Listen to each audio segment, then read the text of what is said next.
जा रहे हैं इसका लेक्चर नंबर 2 TIRN प्रिज्म। देखो ये सबसे इंपॉर्टेंट लेक्चर है और इसमें से आपका सबसे ज़्यादा प्रॉब्लम आया हुआ है। आप उठा करके देखना 2002 से लेकर के अपना 2019 आपको कम से कम 7-8 प्रॉब्लम इस सेक्शन से आए हुए मिलेंगे।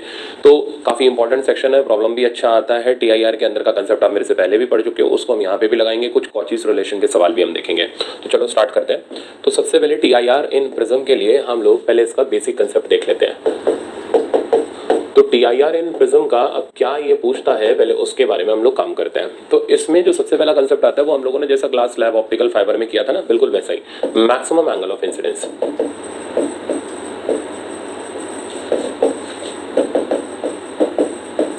For which there is no emergence. अब ये है हमारा इंपॉर्टेंट टॉपिक, वो मैक्सिमम एंगल जिससे दूसरी तरफ लाइट का इमरजेंस ना हो। इसके लिए मैं एक प्रिज्म ले रहा हूँ और आपको फिर सिखाता हूँ और फिर हम लोग आगे बढ़ते हैं। तो ये जैसे मेरे पास एक ग्लास प्रिज्म है और लाइट आकर के इस पर टकराती है। सपोज करो इस सरफेस पर आकर के टकराई और ये हो गया I0। तो अब ये कहता है इस I0 के मैक्सिमम वैल्यू बताओ सच दैट दूसरे सरफेस से लाइट बाहर ना जाए। तो अब हमारा तरीका क्या रहेगा, इधर का मीडियम μ1, इधर का मीडियम μ2 और इधर का मीडियम μ3। आपको याद हो तो ऑप्टिकल फाइबर में AGC किया था हमने, एयर ग्लास और कोर क्लैडिंग। तो बिल्कुल सेम AGC का तरीका चल रहा है। अब हम चाहते हैं दूसरे सरफेस से लाइट बाहर ना जाए। तो पहले TIR याद करो, लाइट तब बाहर नहीं जाती थी जब एंगल ऑफ इंसिडेंस क्रिटिकल के बराबर हो या फिर उससे बड़ा हो। तो पहले हम इसको यहाँ तक तो लाते हैं। अब हम यहाँ तक लाए, हम चाहते हैं लाइट सरफेस से बाहर ना जाए, तो हमने इसे पकड़ के ग्रेस करा दिया और यहाँ के एंगल को हमने 90 बना दिया। तो इसका मतलब ये वाला जो R2 है, अब ये R2 का वैल्यू हमारा IC के बराबर हो गया। सही है। तो अब अगर इधर का एंगल क्रिटिकल से बड़ा रहता है, यानी R2 का वैल्यू अगर IC या उससे बड़ा रहता है, तो लाइट कभी भी सरफेस से बाहर नहीं जाएगी। अब R2 को बढ़ाने के लिए I0 को आपको कम करना पड़ेगा, क्योंकि ये बढ़ने से ये बढ़ेगा और इसका जो वैल्यू होगा वो कम हो जाएगा, क्योंकि इन दोनों का सम फिक्स है, A के बराबर है। तो by increasing I0 we decreases R2 and by decreasing I0 we increases R2। ठीक है। तो जैसे ही हम लोग इसको कम करेंगे R2 का वैल्यू बढ़ जाएगा, जहां R2 का वैल्यू क्रिटिकल से बड़ा होने लग जाएगा, लाइट TIR करने लग जाएगी। तो हम लिमिटिंग कंडीशन पर खेल रहे हैं। तो हमें I0 निकालना है। अब हमारा तरीका क्या रहेगा, सबसे पहले हम सेकंड सरफेस पर स्नेल्स लॉ लगाएंगे और इधर का IC निकालेंगे। देन फिर हम R1 निकालेंगे और फिर हम फर्स्ट सरफेस पर आ जाएंगे। यानी बाय यूजिंग स्नेल्स लॉ हमारा सवाल खत्म होगा, बट 2 बार स्नेल्स लॉ यूज करना पड़ेगा। तो पहले हम स्नेल्स लॉ सेकंड सरफेस पर यूज करते हैं। तो स्नेल्स लॉ एट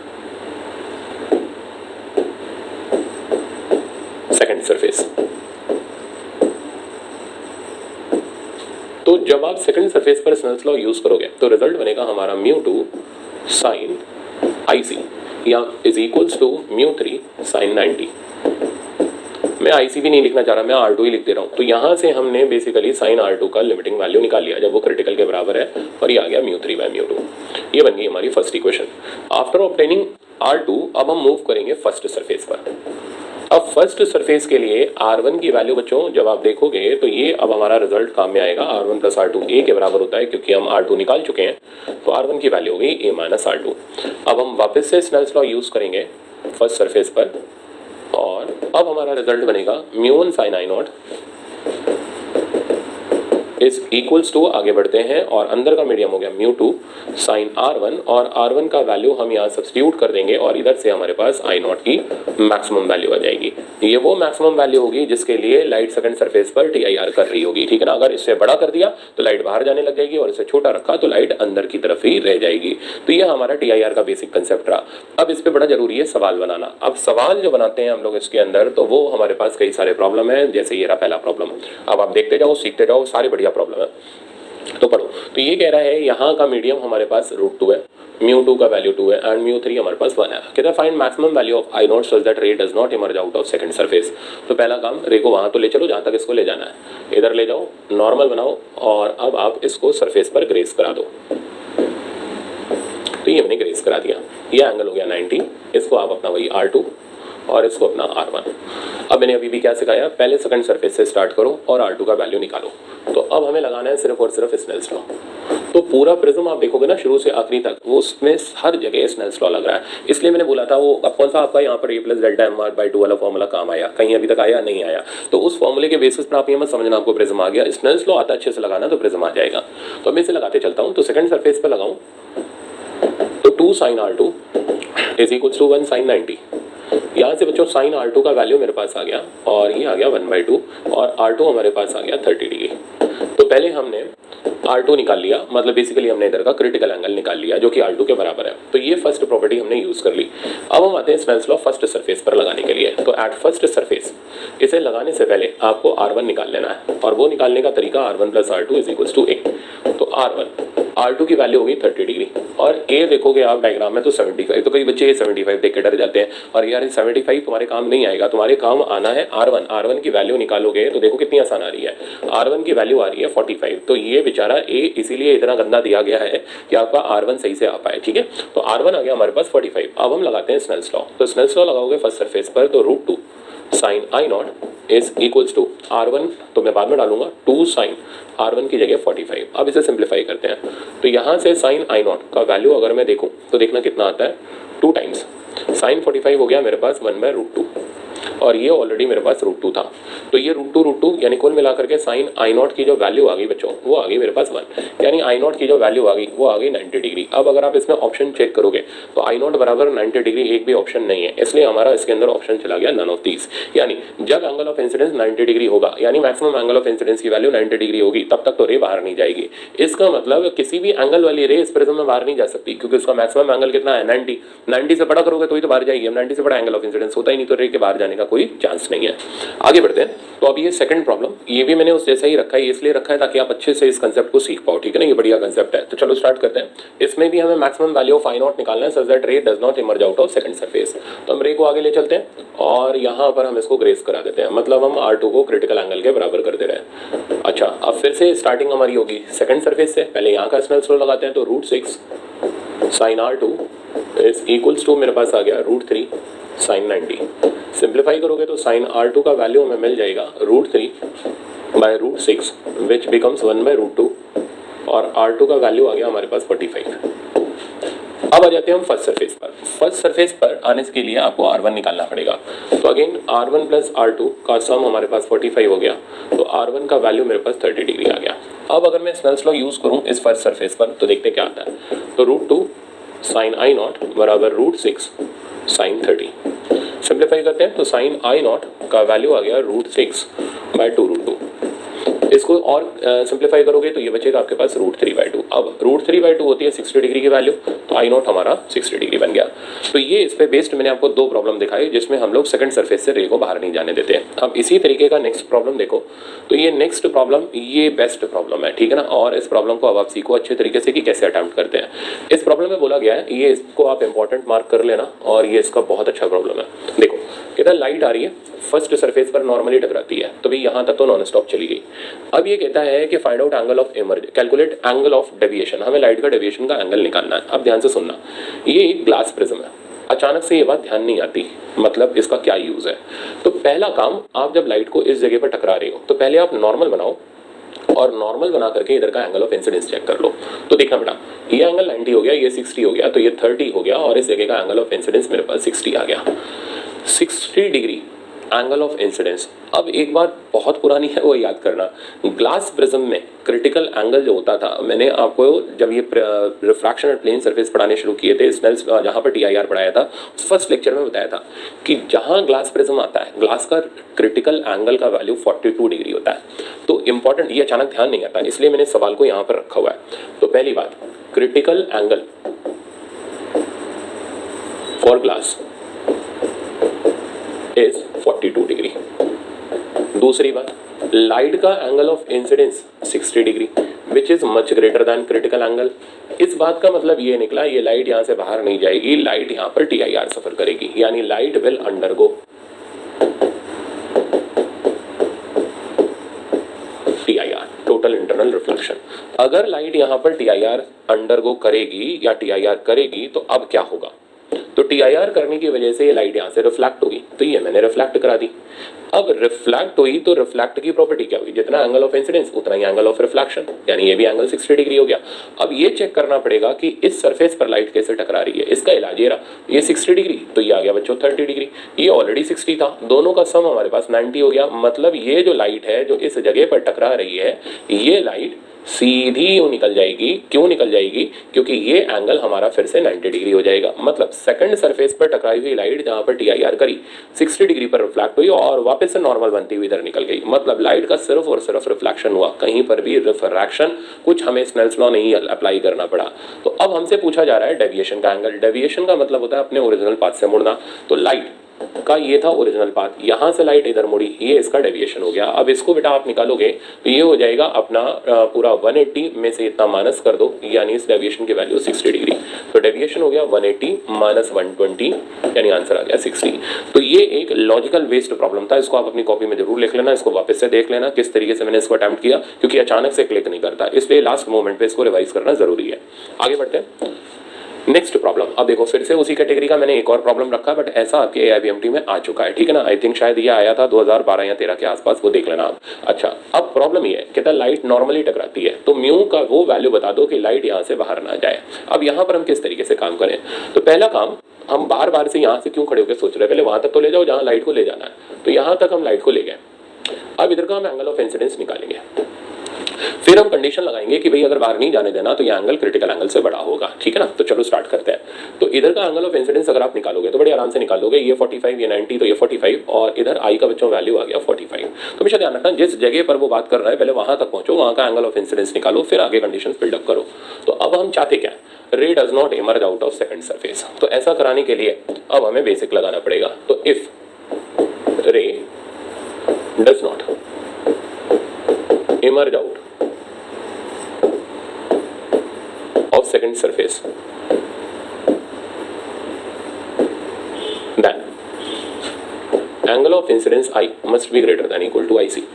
अब क्या करेंगे? अब हम दोनों तरफ साइन साइन लगा देंगे। तो sine I must be greater than equal to sine IC। क्यों लगा दिया? क्योंकि हमें साइन IC का फॉर्मूला पता है, वो हो जाएगा रेयरर बाय डेंसर यानी 1/μ। तो अब साइन IC की वैल्यू हम डाल देते हैं जो कि हो गई 1/μ इसके अंदर, और इसको सिंप्लीफाई कर देते हैं। तो sine I must be greater than equal to 1/μ, सही है। और यहाँ से म्यू आ गया greater than equal to 1/sin I। अब जो एंगल ऑफ इंसिडेंस आ रहा है हमारे पास वो 45 आ रहा है, तो mu must be greater than equal to 1/sin 45।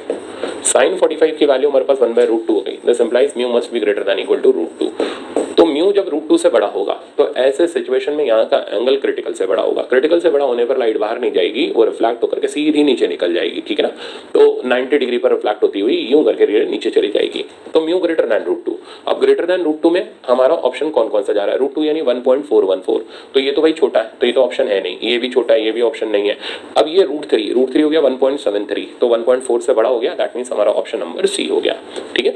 अब इसमें लाइट का पाथ अगर आप स्केच करोगे तो लाइट का पाथ ऐसा हो जाएगा, 45 पर टकरा रही है तो 45 पर रिफ्लेक्ट होगी और इस तरीके से लाइट नीचे की तरफ बाहर चली जाएगी। आगे बढ़ते हैं। अब अगला आता है फिर से बड़ा इंपॉर्टेंट रिलेशन, इसको बोलते हैं कॉचीज रिलेशन। अब कॉचीज रिलेशन क्या बताता है? ये कहता है कि refractive index of prism is different for different colours या फॉर डिफरेंट वेवलेंथ। तो अलग अलग वेवलेंथ के लिए रिफ्रैक्टिव इंडेक्स ऑफ प्रिज्म की वैल्यू अलग अलग होती है। अब कैसे वेरी करती है वो सुनो। तो इसका रिजल्ट है mu is equals to a plus B by lambda square, जहां पर a और b कांस्टेंट्स होते हैं और इनकी वैल्यू डिपेंड करती है मटेरियल ऑफ प्रिज्म पर।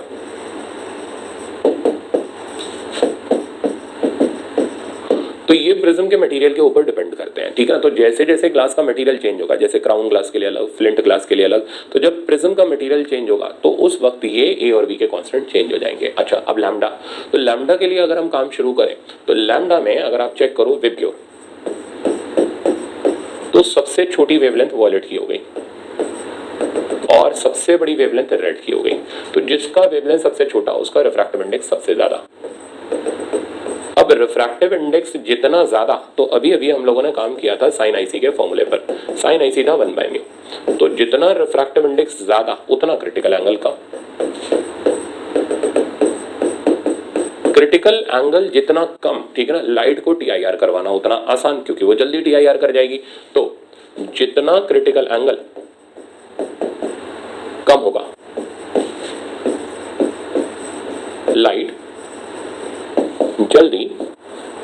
जल्दी का मतलब छोटे एंगल पर TIR करेगी।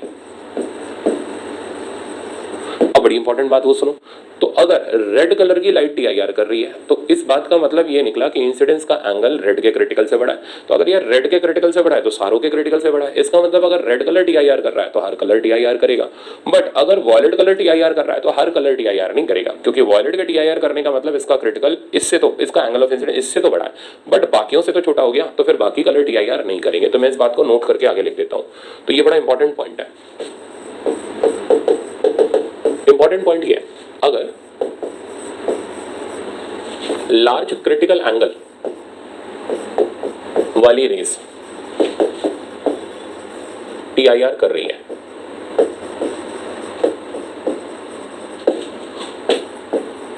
देन स्मॉल एंगल वाली रे, स्मॉल IC वाली रे will definitely undergo TIR, but reverse is not true. But अगर स्मॉल एंगल वाली TIR कर रही है तो नॉट नेसेसरी कि लार्ज एंगल वाली TIR करें। अब इसको और देखते हैं, तो अब इसको हम लोग थोड़ा और थ्योरी में मोल्ड कर देते हैं। तो पूरा वेब की ओर आ जाओ। इसका क्रिटिकल सबसे छोटा, फिर IC इंडिगो का, ये तो वॉलेट का हो गया इंडिगो, फिर IC ब्लू, फिर IC ग्रीन, फिर IC येलो, फिर IC ऑरेंज और फिर IC रेड। अब आ जाते हैं, तो अब इसमें 2-3 पॉइंट बनाते हैं। जैसे पहला point, if blue color just undergoes TIR, then अब बताओ, तो अगर ब्लू कलर जस्ट TIR कर रहा है, जस्ट TIR मतलब क्रिटिकल एंगल ब्लू के बराबर है, ठीक है, एंगल ऑफ इंसिडेंस ब्लू के क्रिटिकल एंगल के बराबर है, तो कौन से कलर तो TIR करेंगे, कौन से नहीं करेंगे। तो भाई एंगल ऑफ इंसिडेंस अगर ब्लू के क्रिटिकल के बराबर है तो इसका मतलब इनसे तो बड़ा ही है। इसका मतलब ये निकला एंगल ऑफ इंसिडेंस अगर क्रिटिकल से बड़ा है तो ये वाली रेस तो TIR करेंगी, बट इसके आगे वाली रेस TIR नहीं करेगी। देन तो कौन सी TIR करेंगी, wallet and Indigo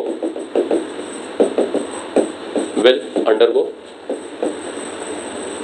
TIR, but blue के बाद वाला green, yellow, orange, red will emerge out. इसी तरह और थोड़ा सा मॉडिफाई कर लेते हैं। अब मान लो येलो कलर जस्ट TIR कर रहा है, तो if yellow colour just undergoes TIR, then तो अगर येलो कलर जस्ट TIR करेगा तो इसके पीछे वाले तो सारे करेंगे। Then violet, indigo, blue and green तो TIR करेगा, बट येलो के बाद वाला ऑरेंज और रेड ये इमर्ज आउट हो जाएगा।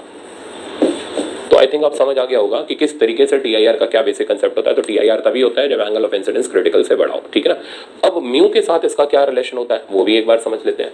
तो जैसे मैंने बताया कि साइन IC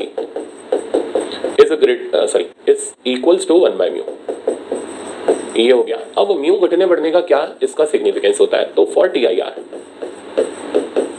साइन I, या फिर ऐसे बोलूं I must be greater than equal to IC, दोनों तरफ साइन लगा दो, तो sine I greater than equal to sine IC। यहां से मिला sine I greater than equal to 1 by mu, यानी इधर से म्यू मिला greater than equal to 1 by sine I। अब इसका रिजल्ट समझते हैं, यानी कि अगर हम म्यू को बढ़ाते चले जाएं तो एंगल ऑफ इंसिडेंस का जो वैल्यू होगा वो घटता चला जाएगा, यानी कम एंगल वाला TIR करेगा। पॉइंट मेरा समझ आया। सिमिलरली अगर हम I की वैल्यू को बढ़ाते चले जाएं, ठीक है ना, इंक्रीज कराते चले जाएं, तो म्यू का वैल्यू जो होगा वो कम होता चला जाएगा, कम एंगल कम रिफ्रैक्टिव इंडेक्स वाला भी TIR करेगा। अब इस चीज को रिलेट करते हैं हम प्रॉब्लम के अंदर ले जा करके, वरना फिर इसमें कंफ्यूजन फैलेगा। जैसे ये इसका प्रॉब्लम, ये आपका AIPMT 2015 का प्रॉब्लम है, one of the best problem है। अब इस प्रॉब्लम को हम समझते हैं। ये कहता है a beam of light containing red, green and blue. तो रेड, ग्रीन और blue colour incidented at right angle prism. मैं इसका एक बार फिर से यहाँ पर अलग से डायग्राम ले लेता हूँ।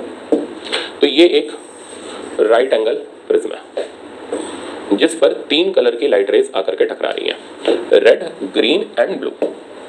ओके, रेड तो यहाँ आकर के टकराई और इसको मैं आगे ही कंटिन्यू कर दे रहा हूँ। दूसरी है ग्रीन कलर, इसको भी मैंने आगे कंटिन्यू कर दिया। तीसरा कलर है ब्लू कलर, इसको भी मैंने यहाँ कंटिन्यू कर दिया। तो RGB, तो रेड ग्रीन ब्लू हमारे पास 3 लाइट्स हैं जो आकर के इस ग्लास प्रिज्म के ऊपर टकरा रही हैं। एंगल इसका 45 डिग्री दे रखा है। अच्छा, अब ये कह रहा है कि इनके रिफ्रैक्टिव इंडेक्सेस रेड ग्रीन और ब्लू के वो इस तरीके से हैं। तो म्यू आर का वैल्यू 1.39 है, सबसे छोटा है, और वो होना भी चाहिए क्योंकि रेड का क्रिटिकल एंगल सबसे ज़्यादा होता है तो उसका म्यू सबसे छोटा होगा। अच्छा, फिर आ जाता है ग्रीन का, और ग्रीन का आपको दे रखा है 1.44, और तीसरा आ जाता है हमारा ब्लू का दे रखा है हमें 1.47। अब हमें ये पता करना है कि कौन सी रे बाहर जाएगी, कौन सी रे अंदर रह जाएगी, किसका TIR होगा, किसका TIR नहीं होगा। सबसे पहला काम एंगल ऑफ इंसिडेंस निकालो। तो एंगल ऑफ इंसिडेंस निकालने के लिए अब आप हर जगह पर एक नॉर्मल ड्रॉ करो। तो मैं यहाँ पर नॉर्मल ड्रॉ कर दे रहा हूँ, ये इसकी नॉर्मल, ये इसकी नॉर्मल, ये इसकी नॉर्मल। ये 45 है बच्चों, तो ये भी 45 हो गया और ये भी 45, यानी सारे एंगल ऑफ इंसिडेंस 45 आ गए। तो सबका एंगल ऑफ इंसिडेंस सेम है। ठीक, अब आप आ जाओ पिछली कंडीशन पर। तो जब म्यू का value greater than 1/sin i होगा, तब रे जो होगी वो क्या कर रही होगी, TIR, यानी उन रेस का TIR हो रहा होगा जिनका mu greater then 1/sin i होगा। अब यहाँ पर हमारे पास अब हमें प्रोसेस उल्टा चलाना पड़ेगा। देखो, दो चॉइस थी हमारे पास, म्यू से हम आई से निकालते, फिर हम चेक करते कौन सा एंगल, किसका एंगल ऑफ इंसिडेंस क्रिटिकल से बड़ा है, किसका एंगल ऑफ इंसिडेंस क्रिटिकल से छोटा है। बट म्यू इतने गंदे हैं कि आई से निकालना पॉसिबल नहीं है, इसलिए अब रिवर्स सिचुएशन यूज करेंगे कि हमें आई दे रखा है तो हम म्यू की कंडीशन सुपरपोज कर देंगे कि भाई जिन रेस का mu greater than equal to 1/sin i होगा वो TIR करेगी।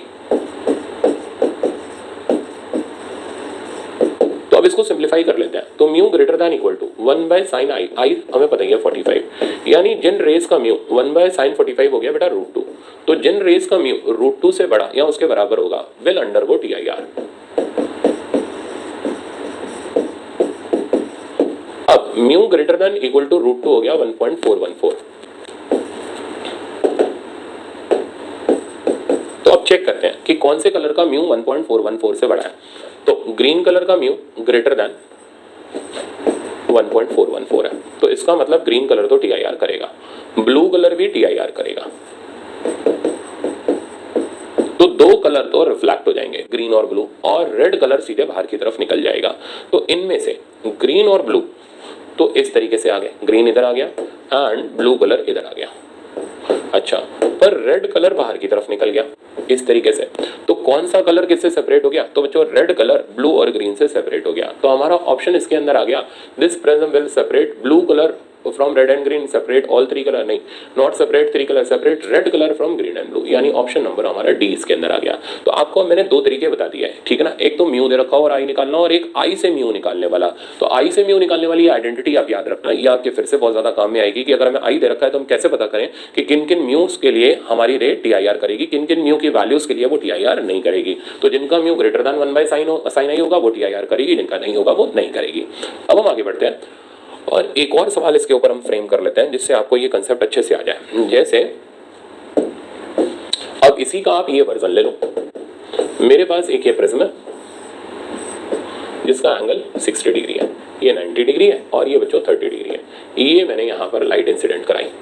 अब मेरे को ये पता करना है कि क्या वैल्यू ऑफ म्यू, तो for what value of mu रे विल अंडरगो TIR। अब यहां से हम इसको और ज्यादा अच्छे से क्लियर कर सकते हैं। तो सबसे पहला काम आई निकालो, ये 30 है, 90 है, 60, तो इधर का आई हो गया हमारे पास 30। अब TIR करवानी है, अब चाहिए तो पूरा डेरिवेशन यूज कर लो या डायरेक्ट। अगर डायरेक्ट करोगे तो mu must be greater than equal to 1/sin i, नहीं करोगे तो डेरिवेशन कर लो। तो आई, अब क्या TIR की कंडीशन होती है, इंसिडेंस का angle greater than equal to critical, दोनों तरफ साइन लगा दो, sin i greater than equal to sin ic, sin ic को अब आप सब्स्टिट्यूट कर दो अपना 1/म्यू, तो रिजल्ट आ गया mu greater than equal to 1/sin i। तो ये हमारी कंडीशन डेवलप हो गई। तो ऐसा नहीं कि भूल जाओगे, आप यहीं से स्टार्ट करो, अपने आप ये रिजल्ट आ जाएगा। तो mu greater than equal to 1/sin 30, तो mu greater than equal to sin 30 हो गया 1/2। तो जिन रेस का म्यू 2 से बड़ा या उसके बराबर होगा वो तो TIR करेंगी, बट जिनका कम होगा वो TIR नहीं करेंगी। तो ये था आपका TIR का पोर्शन। अब इसी में अभी रिसेंटली 2018 के अंदर सिल्वरिंग ऑफ प्रिज्म का प्रॉब्लम आया, वो उससे पहले 2002 के आसपास आया था। तो कई प्रॉब्लम पुराने इसके अंदर रिपीट हो रहे हैं। अब मैं आपको सिल्वरिंग का कंसेप्ट दिखा देता हूँ। तो देखो, सिल्वरिंग ऑफ प्रिज्म आसान है और बड़े आराम से आप इसको कर सकते हो। और इसके अंदर क्या होता है वो सुनो। अब ये कहता है हमारे पास एक ग्लास प्रिज्म है, तो ये हमारे पास एक ग्लास प्रिज्म है और इसके किसी एक सरफेस को अब हम सिल्वर करने जा रहे हैं। जैसे सपोज करो ये जो साइड है, इस साइड को मैं सिल्वर कर दे रहा हूँ, ठीक है ना। तो सिल्वर करने से अब क्या होगा, ये लाइट रेज को बाहर नहीं जाने देगा। तो ये वाला पोर्शन हमने पॉलिश कर दिया, angle of prism as it is हमने ए ले लिया। अब लाइट फर्स्ट सरफेस से इंसिडेंट होती है, तो यहाँ से लाइट आई एट सम एंगल आई। इधर हम अभी एयर लेते हुए चल रहे हैं, या आपको अगर डिफरेंट भी लेना है तो ले सकते हो, μ1 ले लेते हैं, इधर का μ2 ले लेते हैं। अब ये कहता क्या है, क्या कंडीशन इसमें बन रही है, ये कहता है आई की वो वैल्यू बता दो सच दैट रे अपना पाथ रिट्रेस करे। तो कंडीशन ये पूछी जाती है फॉर व्हाट वैल्यू ऑफ आई रे विल रिट्रेस इट्स पाथ। तो रे अपना पाथ रिट्रेस करे, ऐसा कौन सी वैल्यू ऑफ आई के लिए होगा। तो पहला काम, इसको हम ले जाते हैं और टकराते हैं। तो बच्चों रिट्रेसिंग तभी होगी ना जब वो सामने जाके सरफेस पर नॉर्मली टकराए। तो कंडीशन ये निकली, ray is incidented normally on silvered surface,